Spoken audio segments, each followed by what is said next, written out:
भारत की ताकत हर दिन नई ऊंचाइयों को छू रही है, चाहे वो भारतीय सेना हो, वैज्ञानिक उपलब्धियां हो या फिर भारत के स्वदेशी हथियार। हर क्षेत्र में भारत ने अपनी ताकत का लोहा मनवाया है। इसी ताकत का एक अभूतपूर्व उदाहरण है Pinaka multi barrel rocket launcher.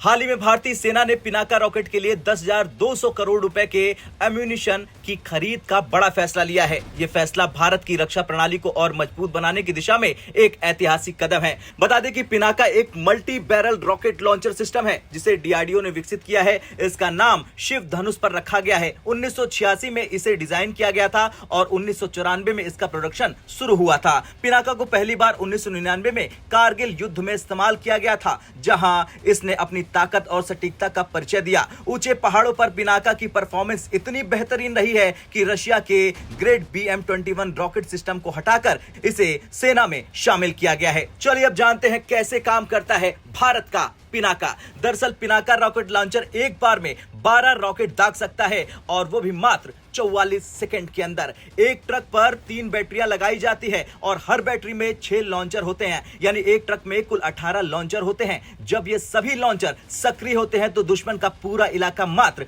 54 second में धुआं धुआं हो जाता है। इस सिस्टम की सबसे बड़ी खासियत है इसकी तेजी और सटीकता, क्योंकि एक पिनाका रॉकेट सिस्टम केवल 3 मिनट में 60 टन से अधिक विस्फोटक दाग सकता है। ये दुश्मन के ठिकानों को तबाह करने के लिए पर्याप्त है। अब सवाल यह है कि भारत क्यों खरीद रहा है 10,200 करोड़ रुपए का पिनाका सिस्टम। दरअसल भारतीय सेना को अपनी 10 रेजिमेंट के लिए 10,200 करोड़ रुपए के रॉकेट और एम्यूनिशन की जरूरत है। फिलहाल सेना के पास 4 रेजिमेंट है, जबकि 6 और रेजिमेंट की तैयारी चल रही। ये सभी रेजिमेंट उत्तरी और पश्चिमी सीमाओं पर दुश्मन के खतरों को रोकने के लिए तैयार किए जा रहे हैं। पिनाका की रेंज पहले 38 किलोमीटर थी, लेकिन अब बढ़ाकर इसे 75 किलोमीटर कर दिया गया है। भविष्य में इसे 300 किलोमीटर तक ले जाने की योजना है। यह सिस्टम दुश्मन के इलाके में गहराई तक हमला करने में सक्षम होगा। खैर, पिनाका का निर्माण पूरी तरह से भारत में हुआ है। ये डीआरडीओ और भारतीय कंपनियों के सहयोग का नतीजा है। ये न केवल भारत की सैन्य ताकत को बढ़ाता है, बल्कि देश को आत्मनिर्भर बनने की दिशा में एक बड़ा कदम है।